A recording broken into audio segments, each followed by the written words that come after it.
Max है, max से बात करते हैं। मैक्स, क्या हाल है, कैसे हो आप? जी बहुत बहुत शुक्रिया स्ट्रीम के ऊपर लेने का। मैं ठीक, आप कैसे हैं गालिब भाई? मैं जबरदस्त हूँ। हाँ जी, क्या बात करेंगे? जी एक दो बातें रखनी थी और एक सवाल काफ़ी अरसे से मेरे जहन में था, तो उसके बारे में आपसे सवाल करना था। जी जी। अभी एक पीछे एक साहब आए थे, तो उन्होंने बताया था कि राजा करके एक बंदा है, उसने फेसबुक के ऊपर लगाई थी वीडियो। तो उसका असल में नाम है रजा सैमो। पता है तो मुझे उसका पता है। मैंने जी उसकी कोई वीडियोस देखी हुई हैं। बहुत ही हाँ बेवकूफ किस्म का उसने वो कंटेंट बनाया था। और मुझे मेरे दोस्त, क्योंकि ज्यादातर सारे ही जानते हैं कि मैं एथियस्ट हूँ। लाहौर लाहौर से हूँ मैं, लेकिन मैं अब मेलबर्न में रहता हूँ। तो काफी लड़कों ने मुझे टैग किया, सुबह सुबह ही मुझे टैग कर दिया फजर के टाइम ही। तो मैंने उनको क्या जवाब देना था। खैर, दूसरी बात, वो आप बता रहे थे कि जो एक स्टार बना के, तो उसका ये जवाब है कि वो एक क्लोक होता था, एक कपड़े का टुकड़ा होता था, तो वो ना ये इनको पहना दिया जाता था जो गेटोस के अंदर रहते थे, यहूदी। और इनको फिर जब इन्होंने इनका पूरा इनकी जब उन्होंने मैस मूवमेंट करना स्टार्ट की ना और कत्लेआम करना शुरू किया, तो हर किसी के लिए लाजमी होता था कि वो अपने लेफ्ट साइड के आर्म के ऊपर पहने सोलोमन का स्टार। तो वो द पियानिस्ट नाम की एक मूवी भी है। तो देखी मैं है पियानिस्ट। जी पियानिस्ट जी देखी है मैंने, बड़ी बहुत बहुत खूबसूरत फेवरेट मूवी, मूवीज में है मेरी, बहुत जबरदस्त बिल्कुल मूवी है। बहुत जबरदस्त मूवी है। और एक सवाल मैंने वो आपसे होगी करना था। शिंडलर लिस्ट, जो है वो मेरी टॉप फेवरेट मूवी है, ठीक है। ओह, बिल्कुल दिल की शिंडलर बात कर लिस्ट। दी। हाँ। बहुत खूबसूरत डायरेक्ट की हुई है वो मूवी भी। हम्म। एक सवाल काफी देर से मेरे काफी अरसे से मेरे जहन में था। गालिबन मुझे तो अब 10 साल हो गए हैं बीइंग एन एथियस्ट। लेकिन मैंने काफी सर्च करने की कोशिश की है, इस सवाल का जवाब मुझे कहीं से मिला नहीं। अगर आप थोड़ी रहनुमाई फरमा देंगे, वो ये है कि जब मोहम्मद पैदा हुए, तो क्योंकि हम जानते हैं कि अल्लाह का नाम तो कहीं पे भी नहीं था, तो वो यहोवा था उससे पहले यहूदियत के अंदर ना। तो ये अल्लाह का नाम कहाँ से आया? और क्योंकि मैं अक्सर अपने मुसलमान दोस्तों को बताता हूँ कि यार देखो, अगर तो अल्लाह मोहम्मद लेके आया है, अल्लाह था अगर तो फिर हमें उसका पहले क्यों नहीं कोई एविडेंस मिलता? और अब्दुल्ला नाम कैसे हो गया? क्योंकि अब्दुल्ला तो नबी के फादर का नाम था, ठीक है। तो वो ये काफी मतलब, और वो फिर मुझसे पूछ क्रॉस क्वेश्चन करते हैं, तो मैं फंस जाता हूँ थोड़ा। तो मुझे थोड़ा बताएं, ये अल्लाह नाम कहाँ से आया और ये अब्दुल्ला, ये दो कैसे, मतलब ये क्या लिंक है, क्या सीन है? क्योंकि फिर अल्लाह ये नहीं कह सकता कि मैं ये नाम मेरे ऊपर रजिस्टर्ड है और उसके बाद उसका कोई ट्रेडमार्क नहीं है उस नाम का, क्योंकि वो ऑलरेडी फिर अरब पेनिनसुला का हिस्सा था, उस लैंग्वेज का, उस दौर का हिस्सा था ये नाम। तो आपको कुछ जानकारी है इस बारे में? मैंने बड़ी बार इसके ऊपर बात की है। देखें, कनान का जो पुराना देवता था ना, उसका नाम था एल। वो जी जी। वो असल में जो कनानी पैंथियन था ना गॉड्स का, उसका हाँ जी, हाँ हेड जी। था। जैसे जैसे ग्रीक पैंथियन का हेड था जूस, ठीक है। जी जी। वो एल था। और एक और भी बात याद रखिए कि वो एल भी ना, एल जो है ना, देवता के लिए भी यूज होता है ठीक है। क्या ओल्ड कैनानाइट में। तो उसकी जो जमा है ना, वो इलोहीम है। इलोहीम का वर्ड बाइबल में बहुत जगह पे यूज हुआ है, ठीक है। ठीक है। तो एल उसको कहते थे। फिर एल के एक बीवी थी जिसका नाम था आशरा। हाँ जी। उस बीवी से उसके दो बेटे थे, एक का नाम था बाल और दूसरे का नाम था याहवे। ये ओके। दोनों भाई। और फिर यावे फिर को बड़ा रैंक दे दिया।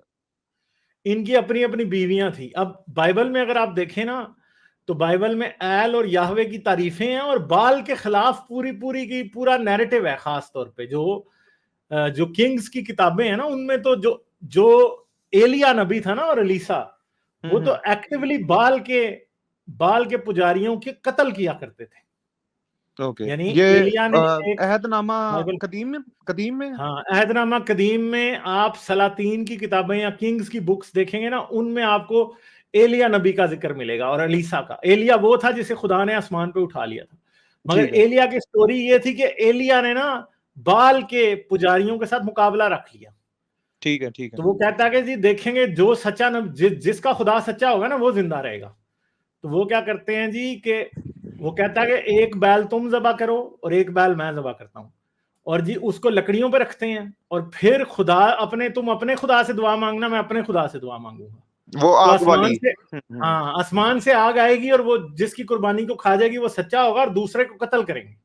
ठीक है। तो वो इसके साथ ये मुकाबला रख लेते हैं, वो पूरा दिन दुआएं करते रहते हैं, तो नहीं आती ना आग कोई भी। तो क्या होता है, शाम को फिर ये दुआ करता है ना, तो ये अपने लोगों को कहता है कि पूरा का पूरा जो है ना कुर्बान गाह, उसके ऊपर पानी डाल दो, और बैल के ऊपर भी पानी डाल लो, आसपास भी पानी डाल लो। फिर ये दुआ मांगता है तो आसमान से आग गिरती है और इसकी कुर्बानी को खा जाती है। और फिर कहता है कि बाल के नबियों को पकड़ लो, वो उनको पकड़ लेते हैं और फिर उनको कत्ल कर देते हैं। तो ये बाल के खिलाफ बहुत सारी आयतें हैं बाइबल में। देखें, ओल्ड टेस्टामेंट जो है ना वो ये नहीं मानती कि इसराइल का खुदा वाहिद खुदा है, वो ये मानती है कि इसराइल का खुदा बड़े खुदाओं में से एक खुदा है, मगर पूजा वो सिर्फ इसकी करेंगे। इसके लिए इंग्लिश में एक बड़ी अच्छी टर्म होती है जो मेरे जहन से निकल गई है, वो मोनो इस तरह करके कुछ और होती है, वो मेरे जहन से निकल गई है। मोनोथीस्टिक। ठीक है, तो नहीं, मोनोथीज्म का मतलब है एक खुदा को मानना। हाँ जी, मोनोलेटरी होती है, शायद मोनोलेटरी होती है मेरे ख्याल में, देख लें, गूगल कर लें, कोई करके बता दे, हेटेरोडॉक्स देखें जरा। ठीक है, तो वो जो है ना, इसराइल का खुदा हमेशा इस तरह था, और हमेशा फलस्तीनियों के खुदाओं को भी वो सच्चा मान रहा होता था, वो कनानियों के खुदाओं को, वो हित्तियों के खुदाओं को, एमोराइट्स के खुदाओं को, सबको, बेबीलोनियंस के खुदा को। अब जो बाल था ना, बाइबल उसे कहती है कि वो बेबीलोनियंस का खुदा था।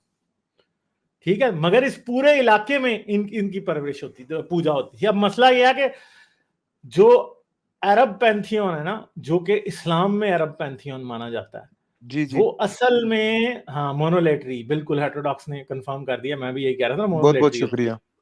ठीक है, तो असल में जो अरबों का पैंथियन है ना, वो असल में वही पैंथियन है, उसके नाम बदले हुए हैं। कैसे? क्योंकि आशरा की पूजा जो है ना वो अरबों में भी होती है। सही। असल में वो बेबीलोनियन गॉडेस ही थी। ठीक है, मनात जिसको कहते हैं ना, वो उस पैंथियन की ही थी, और मनात जो थी ना वो अल्लाह की बीवी थी, और अल्लाह जो था ना वो सीन था, सीन गॉड, यानी उसका नाम सीन था, और सीन जो था वो मून गॉड था। सही। ठीक है, तो असल में जो अरब पैंथियन है ना वो नेबतियन पैंथियन है। नेबतियन पैंथियन असल में कैनोनाइट पैंथियन से ही इंस्पायर्ड था।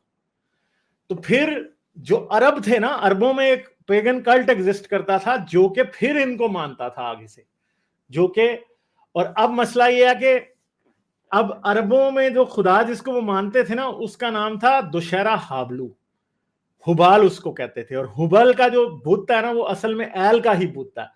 एल के बुतों को अगर आप विकिपीडिया पे देखेंगे तो एल का बुत आपको नजर आएगा जिसमें एक लंबी सी टोपी वाला एक खुदा जी, बैठा हुआ है, मैंने और वो देखा है। कुर्सी पे बैठा हुआ है। जी जी। ठीक है, वो असल में एल है, और अल्लाह का भी वही बुत है। इवन के मुसलमानों की पुरानी जो किताबुल अस्नाम थी ना, उसके अंदर एल के बुत की डिस्क्रिप्शन है कि हजरत मोहम्मद की पैदाइश से पहले ये दमिश्क से या नॉर्थ अरेबिया से एक एल का बुत मक्का में लेके आते हैं, और उसका एक हाथ टूटा होता है, फिर उसका हाथ ये क्या करते हैं, सोने का लगवाते हैं उसका हाथ।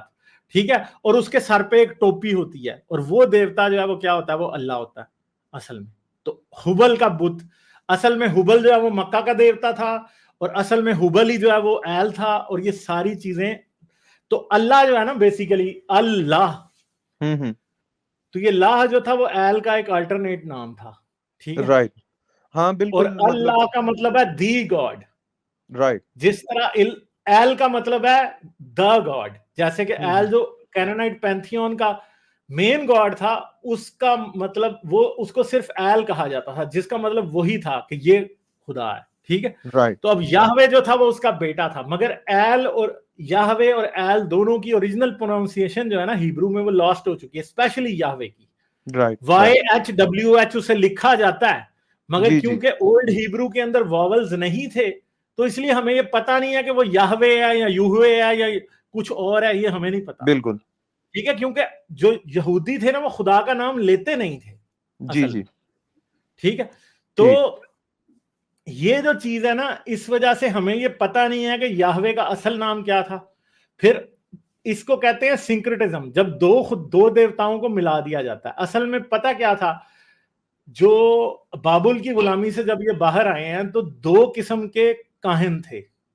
एक काहिन वो थे जिन्हें जो हारून की नस्ल से थे, दूसरे काहिन थे जो यहूदा की, जो कि मूसा की नस्ल से थे। जी, एक बिल्कुल। नॉर्दर्न, जो छोटी सी इनकी डिवाइड थी ना नॉर्दर्न किंगडम और साउदर्न किंगडम की, उनके दरमियान ये दो मुख्तलिफ किस्म के काहिन थे। एक थे वो मानते थे यहोवा को, दूसरे थे वो मानते थे एल को। मगर 5वीं सदी से 3री सदी के दरमियान में सिंक्रेटिज्म होता है।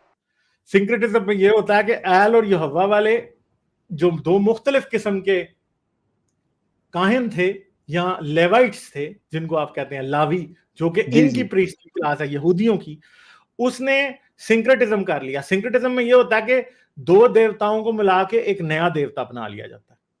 ठीक है, जैसे ठीक है। जुपिटर जूस एक नया देवता था जो कि रोमियो और लातीनियों ने अपने दो देवताओं को मिला के बना लिया था, यानी जूस ही जुपिटर था, जुपिटर ही जूस था।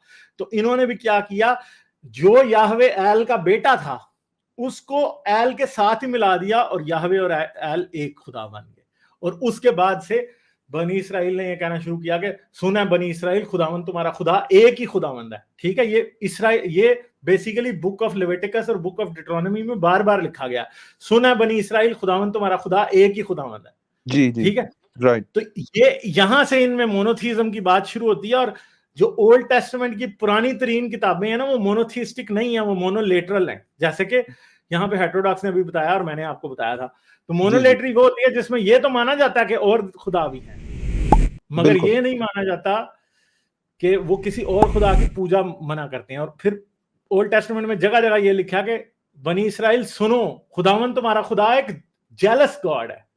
हाँ, हाँ, ठीक है, बिल्कुल, ये वो तो हसद करने वाला खुदा है कि अगर तुम किसी और खुदा को मानोगे तो वो तुम्हें सजा देगा। इवन के इनके एक्साइल्स जो हैं, जैसे इनका बेबीलोनियन एक्साइल है, जैसे इनका रोमन एक्साइल है, उसकी वजह यह मानी जाती है कि बनी इसराइल ने क्या शुरू कर दी थी, दूसरे खुदाओं की पूजा। जब भी बनी इसराइल करते थे तो खुदा इनको क्या करता था, सजा के तौर पे इनको यहूदा की सरजमीन से निकाल देता था, इसराइल की सरजमीन से। राइट। ठीक है, तो सजा के तौर पे इनको निकाला जाता था, और जब खुदा इनसे राजी हो जाता था तो खुदा इन्हें अपनी जमीन में वापस बुला लेता था। सही, ठीक है, सही। समझ गए आप ये बात? बहुत बहुत शुक्रिया। लाइक, शेयर और सब्सक्राइब करना मत भूलें। इसके साथ साथ आप मेरे चैनल को पेट्रियन पर सपोर्ट कर सकते हैं। पेट्रियन का लिंक वीडियो की डिस्क्रिप्शन में है।